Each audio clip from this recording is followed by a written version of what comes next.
It's so good to see you. So today we're going to go over codependency, codependence, and low self-esteem. Codependents tend to come from troubled or repressed or dysfunctional families because we've learned a different identity. We haven't really learned our own identity for somebody pouring into us and us growing healthy, whole, and well. So that's why it's important that you help yourself grow whole, healthy, and well. Codependents also deny their family was troubled, repressed, or dysfunctional. So it's important to see that most of us have dysfunction in our families, no matter who we are. And it's nothing to be personal or take personal.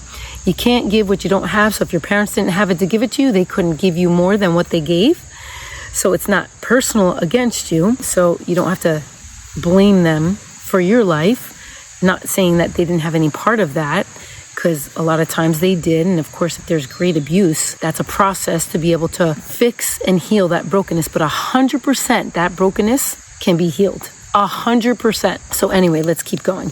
So codependents try to also blame themselves for everything. So you could take the blame for all kinds of things because maybe you want to be liked, or you don't want people to be against you or be upset at you. So you could tend to be, it's all my fault. It's all my fault. That's not healthy. It's wrong thinking. And we got to transform and change and rewire good thinking in your mind and let it become your subconscious mind. Because right now your subconscious mind is filled maybe with not good things. Usually it's stuck with tons of toxic and dysfunction. So we want to rewire it from the conscious mind into the subconscious mind so that we have healthy programs running. All right, so codependents also can pick on themselves for everything, including the way they think, feel, look, and act and behave. And a lot of times, low self-esteem also can be self-pity. Huge. Self-pity is terrible. You know what the definition for self-pity is? Excessive, self-absorbed unhappiness over one's own troubles, difficulties, and hardships. Self-pity is not healthy and whole by any means.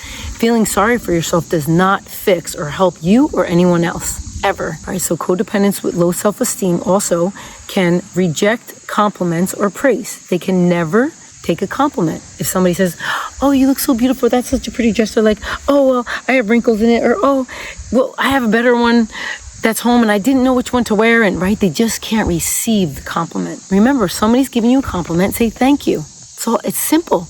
You don't even have to say anything back except thank you. The mind shift, right? To change what you know to something that maybe is a little unfamiliar, to say thank you, but it's important that you learn to self-love yourself and just say thank you when somebody's complimenting you. A codependent also can tend to get depressed from a lack of compliments and praise. So what does that look like? Well, that's somebody very needy, right? They need a lot because they're not filled up. They're so empty and hollow inside. And it's funny because they want somebody to compliment. Even if they can't take the compliment, they still want it. Because they don't receive that compliment, they never really believe it. So they stay empty.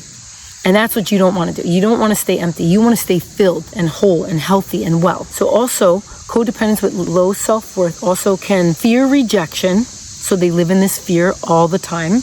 They can also take things personally. They also have been victims most of the time. And I was a victim of this, victims of sexual abuse or physical or emotional abuse, neglect, abandonment, or alcoholism. But just so you know, that was then. We're not going to drive in reverse. We're going to stay forward. So as many times as you want to keep going in reverse, just remember, you won't go anywhere. You're going to be stuck in a parking spot. Or you're going to be driving backwards nonstop and you're going to be crashing all the time. We don't want to do that. We want to overcome our crashes. We want to drive in reverse less and less and less. The only time to drive in reverse is to quickly back up in a spot. And then when you leave that spot, you are just going to take off and go forward into the direction and the vision and the dreams that you want to go. Codependents that have low self-worth will feel like victims. They also tell themselves they can't do anything right. They also are afraid of making mistakes. So what happens is you almost try to become so perfect. Then when you make a mistake, you're going to beat yourself up so bad that you'll put yourself down in the pit, and that's where depression comes from. So we don't want to do that. No, no, no. The next thing is they wonder why they have a tough time making decisions. You know, a lot of times you don't trust yourself. You don't think your opinion is valuable or your mindset is worth anything. So you're so undecisive about how to make decisions about things. But it's so important to learn. Even if you make a wrong decision, be so proud of yourself for making the decision. That's more important than it being the right decision. Yes, it's okay, and you give yourself permission. I give you a permission slip to make wrong decisions. And because guess what? When you make a wrong decision, it's your best friend. Because it's failing forward. It's not failure, it's failing forward. It's because we're human and we are 100% going to make mistakes. Give yourself a break. Permission slip. I'm allowed to be human. I'm allowed to make mistakes. The other thing that they could do is wonder why they can't get anything done to their satisfaction. Well, if you have such high expectations on it, you're never going to meet it. So then you'll think anything you do is not good. Next one is that they have a lot of shoulds. I should have done this. I should have done that. I should have. You have to learn that you have to let those things go. Next time you make a plan of what you want to do and do it. And just know if you've done something you gave 100%, but maybe it was only 20 because that's all you had to give out of 100%. But at that time you only had 20%, like it was your 100, but even though it was 20. But if you give that 100, that 20 out of that 100, I just want you to know you gave your best. And one of my favorite quotes is, give 100% of the time for the investment of your future. That's it. Whose future? Your future. You give 100%, and even if it's only that 20, you gave that 20. You gave all to that 20. And that is a good 100%. And just know it's not going to be perfection. You're going to make mistakes. You got to fail forward and just keep going. Keep pushing ahead. And you're going to see good things happen. Also, you could feel a lot of guilt. This is huge. People feel guilty. I feel so bad. I feel so guilty. Oh my God, I could have did this. I should have done that. Listen, get over it. You can't. Guilt is a wasted emotion. And it heals and does nothing for you or anybody else. Just remember that guilt is a wasted emotion and it does nothing. Don't allow guilt to permeate your mind. You take that thought captive and say, no, I am not going to feel guilty because it's not my fault. I did the best I could. I gave my 20%. That's all I had at that moment to give, and I did. So the next thing is that they think that their lives aren't worthy for living. Well, this is where suicide could come from. This is where you don't want to live because you feel like you have no purpose, that nobody cares. That would be called self-pity. Remember what self-pity is? Self-pity is excessive self-absorbed. You're so focused on all your failures. Stop it. You cannot focus on all your failures. Do you understand? The more that you focus on your failures, the more that you're going to fail. We always want to imprint, and we're going to always do repetition of things so that it sticks. We want imprint in your brain. I'm going to stand for this because it's a good one. So there's a captain of the Boy Scouts, and he's the leader of the team, and he tells all the boys, big storm is going on outside. The wind is 90 miles an hour. It's so strong.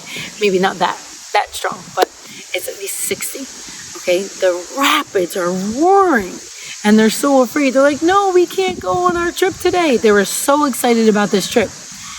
But he says, listen, I've learned a new way. And when I teach you this new way, you're just going to follow what I tell you to do. He says, I'm going to point in the direction that I want us to go.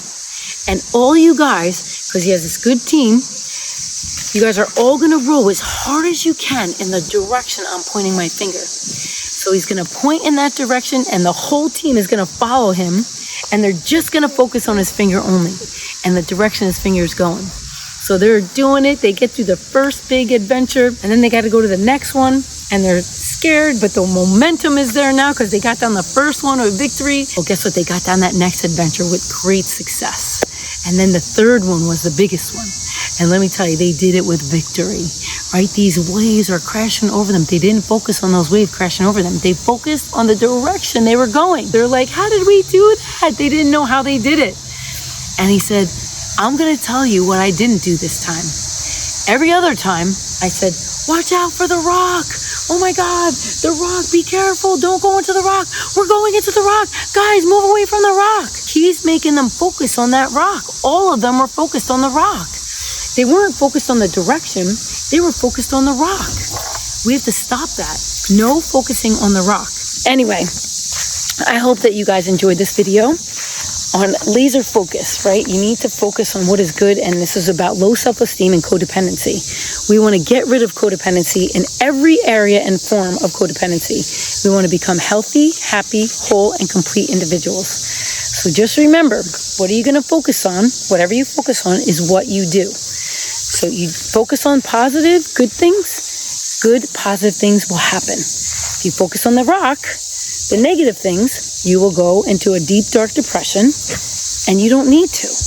Just know that there's support for you. I totally want to be here and help you on the journey of success. I hope that you have a wonderful, blessed day. And one of my favorite things to say too is today is going to be a great day. Because you know what? Your brain will look for that great day. Anyway, I will talk to you guys soon. God bless. Bye.